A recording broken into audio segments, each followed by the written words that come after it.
Nikolai Kardashev के मुताबिक दुनिया में 4 टाइप की एडवांस सिविलाइजेशंस मौजूद हैं। लेकिन दुख की बात तो यह है कि हम अब तक सबसे बेसिक टाइप 1 सिविलाइजेशन तक भी नहीं पहुंच पाए हैं। और सिविलाइजेशन एडवांसमेंट मतलब टेक्नोलॉजिकल एडवांसमेंट। लेकिन अमेरिकन मैथमेटिशियन जॉन वॉन के मुताबिक साल 2040 तक हम टेक्नोलॉजिकल सिंगुलैरिटी में पहुंच जाएंगे। तो क्या तब तक ह्यूमन साइबोर्ग या फिर रोबोट्स हम पर राज करेंगे? कुछ ही देर में इस मिस्ट्री को मैं अनकवर करूंगा।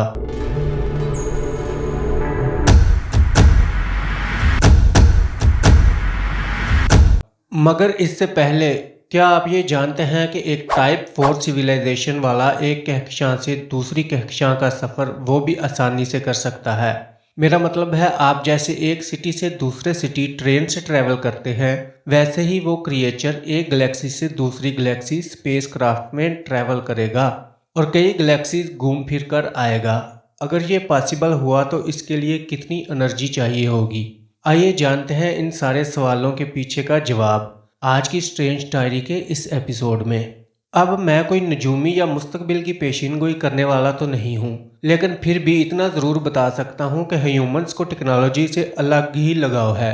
बाकी कोई चीज़ से प्यार भले ही करते हों या ना करते हों, टेक्नोलॉजी के बिना आज की ज़िंदगी अधूरी हो चुकी है और फ्यूचर में भी ये याद होगा, क्योंकि हम इंसान ही तो हैं जिन्होंने टेक्नोलॉजी को ज़ीरो से उठाकर आज इस मुकाम पर पहुँचाया है।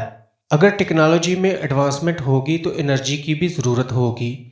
इनफैक्ट फ्यूचर में जैसे जैसे टेक्नोलॉजिकल एडवांसमेंट होते रहेंगे, गुजरते वक्त के साथ साथ एनर्जी की ज़रूरतें भी बढ़ती जाएंगी और फिर एक पॉइंट ऐसा आएगा कि हर इंसान इतनी एनर्जी यूज़ करेगा जितनी आज की तारीख में एक छोटी कंट्री यूज़ करती है। इतनी एनर्जी का इस्तेमाल वो सिर्फ अकेला करने लगेगा। इसी एनर्जी यूजेज को मद्देनज़र रखते हुए सोवियत एस्ट्रोफिजिस्ट निकोलाई कार्दाशेव ने दुनिया के सामने 4 टाइप्स ऑफ सिविलाइजेशन को पेश किया और आप सब लोग जानना चाहेंगे कि हमारी सिविलाइजेशन कौन से टाइप में फॉल करती है। हम अब तक ज़मीन पर मौजूद 100% एनर्जी में से सिर्फ 75% एनर्जी को ही यूज़ करते आए हैं, जिसकी वजह से ह्यूमैनिटी अभी भी 0.7 रैंक पर है, यानी कि टाइप 0 सिविलाइजेशन ही है अभी तक। पर माहिरीन ने यह कहा है कि टाइप 1 सिविलाइजेशन में तब्दील होने के लिए ह्यूमंस को कम से कम और 100 साल लग जाएंगे और कछुए की चाल से ही सही, लेकिन हम टाइप 1 सिविलाइजेशन की तरफ कदम रख पाएंगे। भला कैसे? स्पेस एलिवेटर बनाकर। 2012 में ओबायाशी कॉरपोरेशन ने अनाउंस किया था कि 2050 ख़त्म होने से पहले वो एक स्पेस एलिवेटर लॉन्च करने वाले हैं। बेसिकली एक ऐसी एलिवेटर जो ह्यूमंस को ज़मीन से सीधा 35,786 किलोमीटर ऊपर स्पेस में आसानी से पहुंचा दे, और वो भी बिना कोई बड़े रॉकेट की मदद से। है ना इंटरेस्टिंग? और जैसे ही हम टाइप 1 सिविलाइजेशन में तब्दील हो जाएंगे और ऐसे ही टेक्नोलॉजिकल एडवांसमेंट के साथ जैसे ही हम ज़मीन पर पड़ने वाली पूरी एनर्जी का यूज़ करना शुरू कर देंगे, तब हम टाइप 1 सिविलाइजेशन में तब्दील हो जाएंगे। अब आप मानोगे नहीं कि ज़मीन इतनी सोलर एनर्जी का यूज़ करेगी कि हम हर सेकंड 10 न्यूक्लियर बम बड़ी आसानी से बना पाएंगे। मगर इस एडवांसमेंट तक पहुंचने से पहले इंसान को आज क्या करने की ज़रूरत है? टाइप 1 सिविलाइजेशन में मौजूद हर एक इंसान के पास इतनी ज़्यादा पावर होगी कि वो बेहतर क्लाइमेट चेंज को कंट्रोल कर पाएगा। लेकिन इसके नुकसान भी बहुत से होंगे, क्योंकि तब तक टेक्नोलॉजी इतनी एडवांस हो गई होगी कि इसका असर इंसानियत पर पड़ना शुरू हो जाएगा, और वो असर होगा technological. American mathematician John Neumann के मुताबिक 2040 तक ह्यूमैनिटी एक ऐसे मंजर पर आ पहुंची होगी कि इस वक्त आर्टिफिशियल इंटेलिजेंस और टेक्नोलॉजी की ग्रोथ हमारे ब्रेन कैपेसिटी से ज़्यादा हो चुकी होगी। दिमाग उसे कंट्रोल नहीं कर पाएगा, यानी कि ह्यूमन से भी ज़्यादा इंटेलिजेंट और पावरफुल टेक्नोलॉजी हमारी रियलिटी को कंट्रोल करेगी। ऐसी टेक्नोलॉजिकल ग्रोथ जो अनकंट्रोलेबल और इरिवर्सिबल होने की वजह से तब तक आर्टिफिशियल इंटेलिजेंस इतनी सोफिस्टिकेटेड हो जाएगी कि उसका एक और नुकसान मास अनएम्प्लॉयमेंट होगा। तब तक ऐसा कोई काम नहीं होगा जो रोबोट नहीं कर पाएगा। गुजरते वक्त के साथ साथ रोबोट्स इंसानों को रिप्लेस कर देंगे, जिसकी वजह से इंसान के पास खुद को चेंज करने के अलावा दूसरा कोई ऑप्शन नहीं होगा। सीरियसली, अगर इन सब से बचना हो तो उसका सिर्फ एक ही सॉल्यूशन है, बायोलॉजिकल इंटेलिजेंस और मशीन इंटेलिजेंस को मर्ज करके एक हाइब्रिड फॉर्म तैयार करना, जो है साइबोर्ग। इंसान को आर्टिफिशियल हार्ट इम्प्लांट्स और इंसुलिन पंप को फिट करना पड़ेगा और इससे इंसान का रूप एक साइबोर्ग का हो जाएगा। और वहीं से शुरुआत होगी हमारे टाइप 2 सिविलाइजेशन की तरफ बढ़ने की। टाइप 2 सिविलाइजेशन मतलब हम सूरज से आने वाली सारी सोलर एनर्जी को सिर्फ ज़मीन पर ही नहीं बल्कि सोलर सिस्टम के किसी भी कोने में यूज़ कर सकते हैं, चाहे आप मार्स में हो या कोई भी दूसरे प्लेनेट में हो, मगर सूरज की पूरी एनर्जी पर आप ही का कब्जा है। दर हकीकत यूनिवर्स में ट्रैवल करने के साथ साथ मार्स को टेराफॉर्म करने के लिए इस एनर्जी को यूज़ किया जाएगा। पर अगर हमें एक टाइप 2 सिविलाइजेशन में तब्दील होना है तो एक सैटेलाइट की ज़रूरत पड़ेगी जो मैसिव एनर्जी को मिनटों में कलेक्ट कर सकता है, और वो भी बिना किसी नुकसान के। उसके लिए हम यूज़ करेंगे डायसन स्फीयर, एक ऐसा स्फीयर जो सूरज जैसे बड़े स्टार की पूरी एनर्जी को रीयूजेबल एनर्जी में कन्वर्ट कर देगा। अगर हम टाइप 2 सिविलाइजेशन बन गए तो हमारे पास इतनी पावर होगी कि हम पूरे सूरज की एनर्जी को अपने फिंगर टिप पर लेकर घूम सकते हैं। और अगर कभी ज़मीन को किसी एस्ट्रॉयड या मेटेरॉयड से टकराने का खतरा पैदा हो तो आप बिना कोई हरकत किए ज़मीन पर आने वाली मुसीबतों को चुटकियों में ख़त्म कर सकते हैं। इतना ही नहीं, आप जब चाहें तब ज़मीन को अपने मदार से मूव करा सकते हैं। हम सोलर सिस्टम में मौजूद हर प्लैनेट को कंट्रोल कर पाएंगे और उसके साथ ही डायस्फीयर की मदद से प्लैनेट को रहने के काबिल बनाने के साथ साथ प्लैनेट के टेम्परेचर को भी कंट्रोल कर पाएंगे, जिसकी वजह से हमारे पास रहने के लिए कई सारे ऑप्शंस तैयार हो जाएंगे।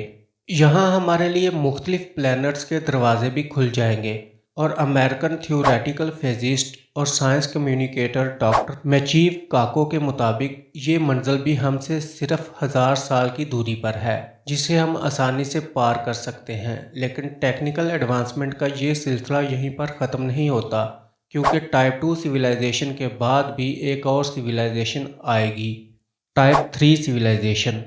लेकिन अब सवाल ये आता है कि जब टाइप 2 सिविलाइजेशन तक पहुंचने के लिए 1000 साल लग जाएंगे तो टाइप 3 सिविलाइजेशन तक का रास्ता कितना लंबा होगा। डॉक्टर काको के मुताबिक ह्यूमंस को टाइप 3 सिविलाइजेशन तक पहुंचने के लिए आज से करीबन 1 लाख से 10 लाख साल लग जाएंगे, और टाइप 3 सिविलाइजेशन एक ऐसी साइबोर्ग होगी जिसमें हमारा पूरा गैलेक्सी पर कंट्रोल होगा। ह्यूमंस मिल्की वे में मौजूद सारी पावर का इस्तेमाल अपनी एडवांसमेंट के लिए कर पाएंगे। इतना ही नहीं, वो गैलेक्सीज के सेंटर में रहने वाले सुपर मैसिव ब्लैक होल से भी एनर्जी कैच कर सकेंगे। और अब जब ह्यूमंस के पास लामहदूद एनर्जी होगी तो फिर इनके टेक्नोलॉजिकल एडवांसमेंट के रॉकेट पर भी कोई रोक नहीं होगी, जिसकी वजह से किसी भी स्टार या प्लैनेट को एनर्जी स्टोर्स बना के पूरी गैलेक्सी के किसी भी हिस्से को अपना घर बना सकते हैं। क्या फिर ऐसा हो सकता है कि हम स्क्रैच से और भी बेहतर ज़मीन या फिर एक नया सोलर सिस्टम भी बना लें?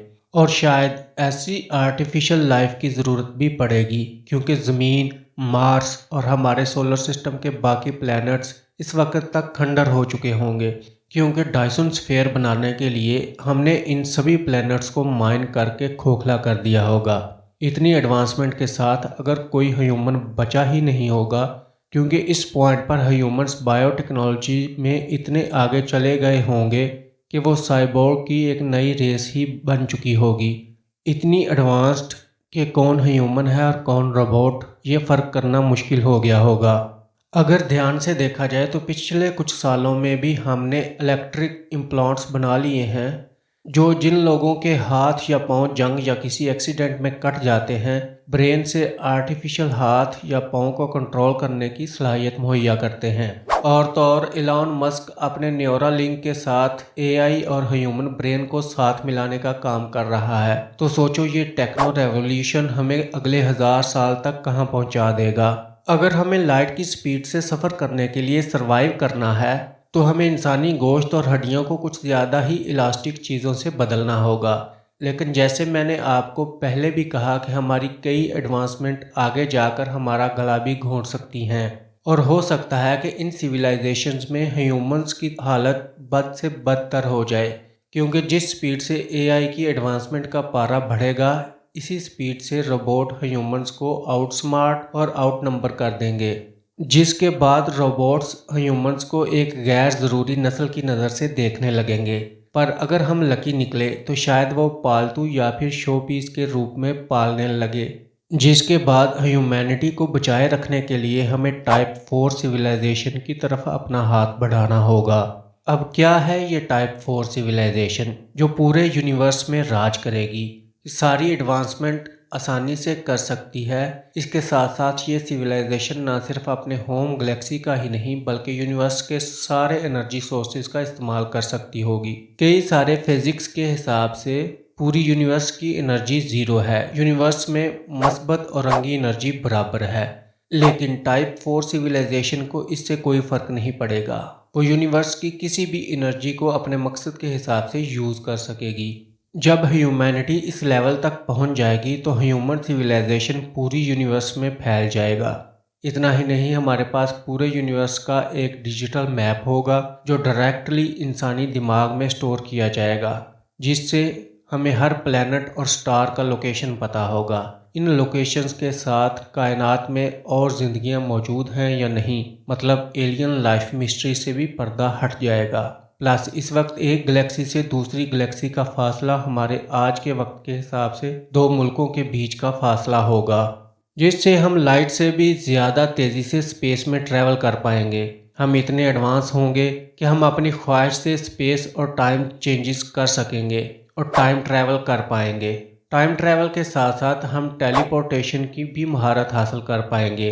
और वैसे तो आज भी क्वांटम लेवल पर टेलीपोर्टेशन होता है, तो शायद इस एडवांसमेंट के लिए लाखों सालों का इंतज़ार ना करना पड़े और ये कुछ ही सालों में हो जाए। अभी तक तो सारी बातें किताबी हैं, लेकिन कुछ साइंटिस्ट का मानना है टाइप 4 सिविलाइजेशन पहले से कहीं ना कहीं मौजूद है। वेल, आपका इस बारे में क्या ख्याल है? अपना जवाब नीचे कमेंट सेक्शन में दे दें। अगर वीडियो से आपको कुछ भी नया सीखने को मिला तो एक लाइक ज़रूर कर दें, चैनल को भी सब्सक्राइब कर दें और बेल नोटिफिकेशन को प्रेस कर दें ताकि आगे आने वाली ऐसी इंटरेस्टिंग वीडियोस आप कभी भी मिस ना करें और अपने नॉलेज को सदा बढ़ाते रहें।